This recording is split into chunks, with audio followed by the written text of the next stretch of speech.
Hello and welcome to Conversations at Work, and today we've got something really special for you because Will likes to make lists, don't you, Will? Yes, I do. And you have listed a number of your pet peeves. Yes. Is that correct? Yeah, but today's episode is going to be about awkward toilet moments. Oh my god, there's a way to bring down the tone. Okay. Lee, can you just, for everyone that's listening to this, all 11 of you, Lee, could you just qualify what we're talking about? Okay, how so, he's collated this list. Right, so people who know Will know that he makes lists about everything. He's got an opinion on everything, which is great, but he makes lists about everything. So he might I don't know, watch a movie and then he'll just make himself a little note on a list saying, research this topic later or something, which is good. But he's known for making lists on his phone for all sorts of different things. And this is one of the lists that he's compiled over the last 3 or 4 years. Mm-hmm. Yeah, so without further ado, Will, I think everyone is really eager to hear what's on this list. A while ago, I mean, I used to work at a place called... Well, I won't say the place, actually, but the problem with this place was... there was someone called the Phantom, and we didn't know who he was. Sinister. He was sinister, okay? And basically, we used to go into the toilet and cubicle and stuff, and then we would find something on the seat. I was worried where this was going. So there would be a perfect log on the seat. Okay. But, do you mean on the seat, on the top of the lid? So he just didn't do it on the toilet. Okay. So Hold on, I don't understand. He had a phantom shitter. Basically, someone shat on the seat of the toilet. On purpose. Yeah, it would be hard to do that by accident. Hang on, first of all, before we go too far into this one, this is pet peeves, right? I don't think anyone is going to accept seeing a big shit on the toilet seat. It's one of Will's pet peeves. He doesn't like shits on top of the seat when he goes to the toilet. Yeah, this isn't unique to you, Will. Believe it or not, I'm not going to sit on a shit, mate. Yeah, I have to clarify that I'm not happy with that scenario. That doesn't qualify. That's like saying, you know what I don't agree with? Rape. I don't agree with rape. It's one of my pet peeves. That you're not going to find anyone that's currently not in prison that would argue with that opinion. So no, I actually had this problem once before as well. What, with rape? No. Sorry. And when I went into this cubicle, there was a perfect log on the seat. And so when I went in there, I heard my co-op manager at the time, and the regional manager came into the toilet at the same time, and I'd clocked on the way in that there was only one cubicle there, so it's not like I could quickly go into another cubicle or something. I trapped myself in the same cubicle, didn't I? With the log. As the phantom shitter. Left a log on there. So you couldn't come out? I couldn't come out because I thought... They're gonna if they go back in there or try and get some. They're gonna think I can't be like, that's not mine. Why did you go in there and lock the door? I think this is an elaborate alibi. I think Will is the phantom shit. I mean, let's put the facts on the table. Every time Will goes into the toilet, there's a log on the toilet, right, on the seat, and he knows that someone did it deliberately. And then he's just put himself. Yeah, he manages to end up in the cubicle with the door locked while other people are entering the toilet. You just completely incriminated yourself because you're the only person that has been locked in a cubicle with the log. This is not where it stopped with the phantom shitter. Okay, there's more. They would go in there and they'd find out it was actually on the mirrors as well. And someone had actually written a note. Must have been an angry employee. What, in shit? And the note said? I don't know. I wouldn't go in there. Don't you remember what you wrote? No, but I mean, you know what? I think these are all these kind of urban workplace scenarios happen in a lot of places. I mean, in our current workplace, there was a situation, wasn't there, over the last 3 years or something, 4 years? And I just think, what mental state is someone in where they find joy in deliberately shitting in a place they're not meant to shit? And which one of our management team decided that they were a good fit for the company? Let's save that for another day because we've got a whole reel of things there. But. All right, so as well with my pet peeves, obviously got some proper ones, But another one would be people who put the toilet roll on the wrong way. Oh well, they're just assholes. They are, aren't they? Do you know what I'm on about? You guys? Yeah. I mean, it has to be. Now, if we describe this, because this is no visual, but it has to be overleaf, right? Yeah. Not underleaf. Yeah, I've gone so far as changing them even in public toilets. I do it all the time. You know, guys, I sometimes go maverick on it, and I actually would be quite honest to say I prefer it 2 fingers in the roll and just spiraling it off my own hand. I'm in complete control, and that's what I do. Sometimes how do you tear it? just pull it, because your fingers there, you put your thumb on it, you apply that friction, that tension, and then you just pull against it. So he wants a... I've created a way to dispense the toilet paper at my own free will. There's no problem of it continually rolling onto the floor like the Andrex puppy adverts. And I just think sometimes it's good to do that. Yeah. You can't do it in public places because they're always locked into the wall, aren't they? And then if you hear someone just frantically trying to get into the locked cabinet, it's you, isn't it? Actually, Will, there's another thing here because who designed those toilet papers that are in kind of service stations where you pull it and a sheet comes out? Just a sheet, a single sheet. Yeah. And you've just got to keep compiling a wad until it's adequate amount a barrier between your hand and your own anus. I mean, I don't want that.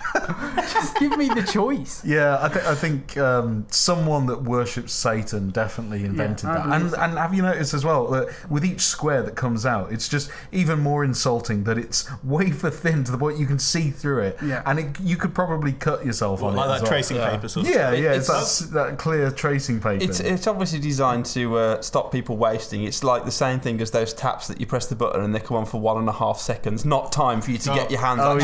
Boiling hot. You've just come across another one of my points, my third point here. Oh, okay, moving on the list. All right. Okay, so basically, when you've got a hand dryer that counts down and lets you know that you've only got 10 seconds left to dry your hands. I don't. It really annoys me because I feel like they're dictating to me.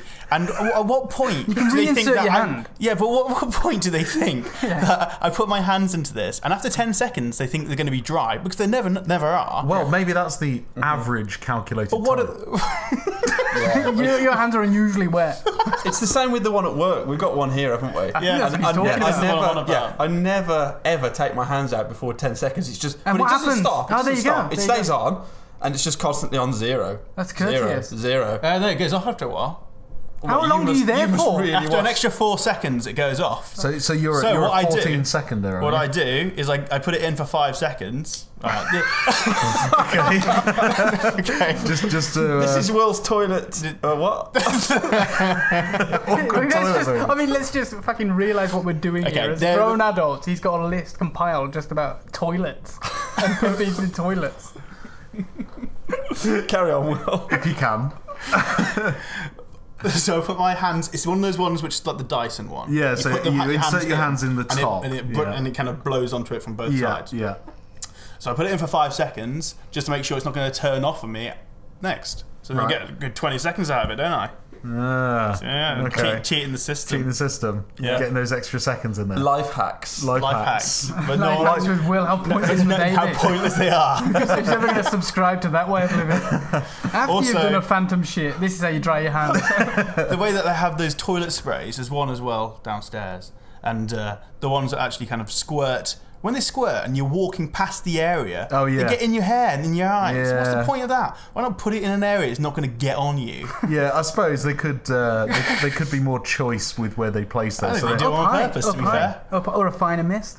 A finer mist would be a good solution to that. Always a finer mist. Okay, right, next, Will. What's next on your... How to open the inside toilet handle, the door handle to the toilet. How do you open Are you asking a question? No. How do you open the inside? I've been locked in the toilet with a phantom shit. I can't get out. No, not one of those. Not one of those locks. Not Sliders, a cubicle not lock. a slider. The one to the actual outside of the toilet area. Like the male. I don't know what we're talking about. No, I'm lost. So you got the double doors. When you go into the gents, you get one door, and then you have to go for another door. Right. Yeah. Keep that smell in, doesn't it? Right. Okay. Right. Yeah. Okay, so as you've gone in, you've washed your hands. So as you finish, you wash your hands, and as you're going out, you don't want to get your hands dirty again because there's always someone who doesn't wash their hands, right? So how do you do that? Well, I've got my little method. He's holding up his pinky finger. What I'll do is I'll use my pinky finger because I don't really. You're not going to put that in your mouth. I'm going to put it in my mouth, basically, unless I was Dr. Evil. And it's one of the bars, and I put it at the very bottom of the bar because I'm thinking, where's the most? I always do that. Most unlikely place. I use my hand. I go really high or really low. Really high. Never go. It's the law of averages, isn't it? But that's what they probably do. They rub their hands all over it.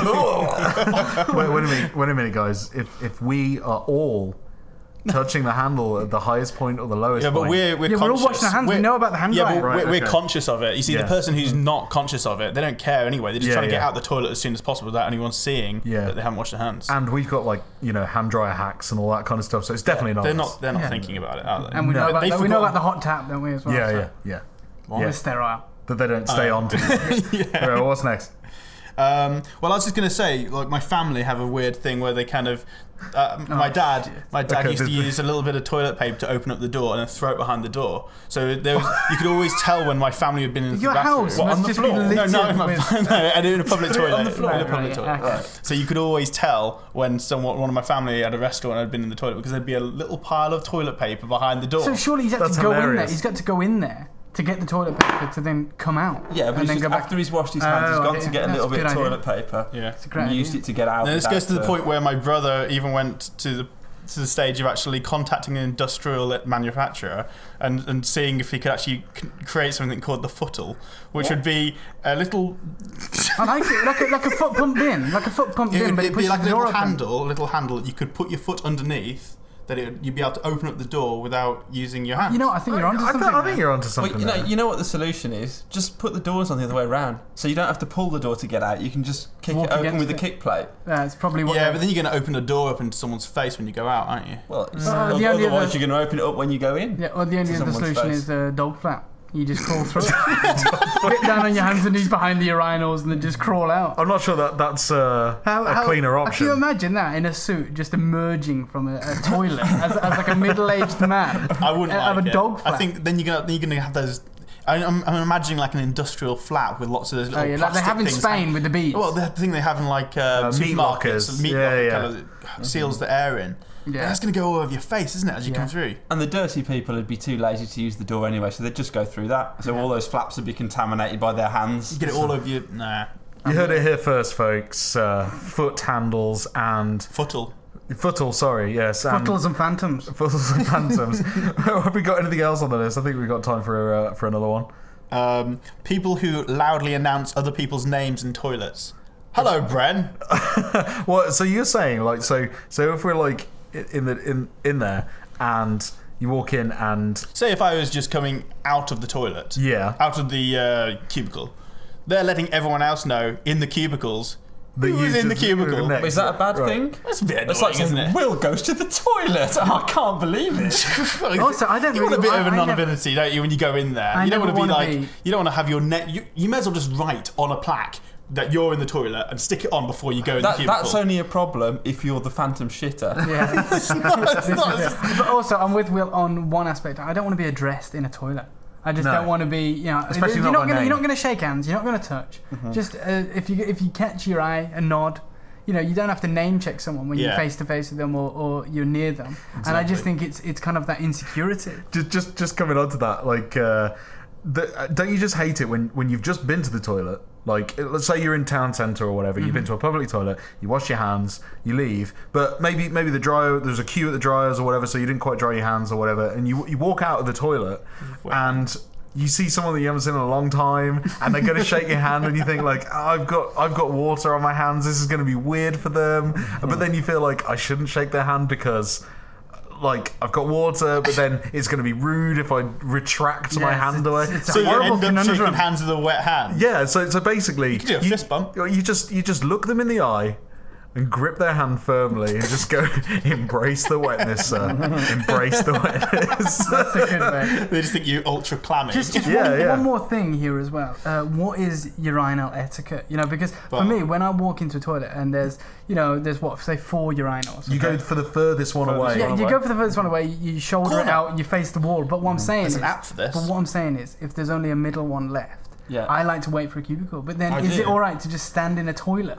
Is it alright to stand in a toilet when you know people are just in there? No, I just think it looks creepy. It looks like, why do you need to go in a stall? What are you going to do? What's wrong with your dick? Why can't you just stand there and piss like everyone else? No, I kind of agree with you. There's an app, I think it's called the Urinal Game. There's an app for everything, There's an app, on the Apple Store.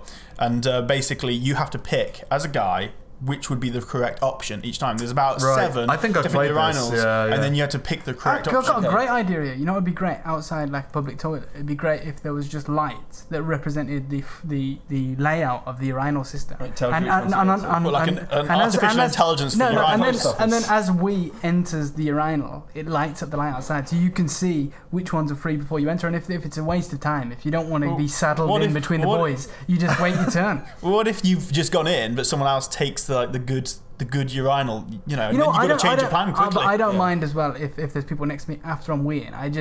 When I'm in mid-flow, it's all right. But I mean, like, sometimes I get stage fright. I mean, if there's a lot of guys around me and you're all stood there with your knobs out, it's a weird situation. And I just think, I stand there and then I look like I'm just there to look at their dicks because I'm there not weeing with my knob out. It's not that's not an acceptable situation, It's the strangest thing in the world, just being stood there with your wee out. And then sometimes I've been in the situation before where it just hasn't come and I've just zipped up my trousers. I've gone to wash my hands. I've gone to wash my hands and they've seen no flow wash past them. Other people just think, Dave's just come here, just have a quick peek. Yeah, that's it. And I'll stand there for a suitable amount of time, even though I'm not wearing. I'm like, if anyone's seeing me from behind, if anyone's seeing me from behind, I need to start this out for a good 17 seconds and then make my way to wash my hands.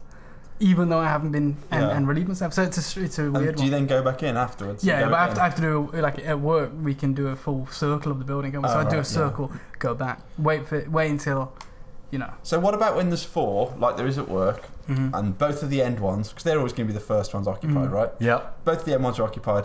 How do you choose between those two? Do you go to the person you like the best? I've actually or won the person that's the least creepy, or what? I've got all of them correct out of 22. No, I'm talking about real life situations. It's the same situation. On the app, they've probably got some guy that looks like he's going to look at your dick on the one side, so you're like, I'm not standing next to him. So what's the correct etiquette there then? Both of them are exactly the same. You can go for any of them. But you naturally you've got to have an instinct to go towards one. Who do you know? Okay, so that's it. If we're at work, are you going to stand next to the guy you know the best, or you're more likely to talk to? You're going to stand next to the stranger. One you don't, the stranger, because he's not going to start a conversation with you. He might do. He might say, I haven't seen you here before. Yeah. How you doing? Why are we talking about this, mate? Probably like 80%. Yeah, why are we talking about this? It's got weird, hasn't it? It's got weird. Probably 80% of my conversations at work are in the toilet. Really? You talk to people? I rarely make eye contact with people in the toilet. If it's somebody you know, you just ignore them. Like somebody you don't see that often. I don't know, somebody from the call centre who you would occasionally speak to. I'll talk to him outside. Nah, so you won't go in there and go, how you doing? Or how's your day? 80% is a disproportionate amount of time. Okay, maybe 80%. A lot of time spent in the toilet. You're working an 8-hour day. Let me rephrase this then. 80% of the time talking to people that I don't know that well is in the toilet. That's fair. Strange. Okay. I think that's all the time we've got for today. But also, we'd like to hear about your toilet etiquette. And if you've had any dodgy situations at work or in a public place, let us know in the comments below. And we'd love to hear all your crazy stories about public bathrooms. Anyway, that's been Conversations at Work, and we'll catch you in the next podcast. Bye. Bye.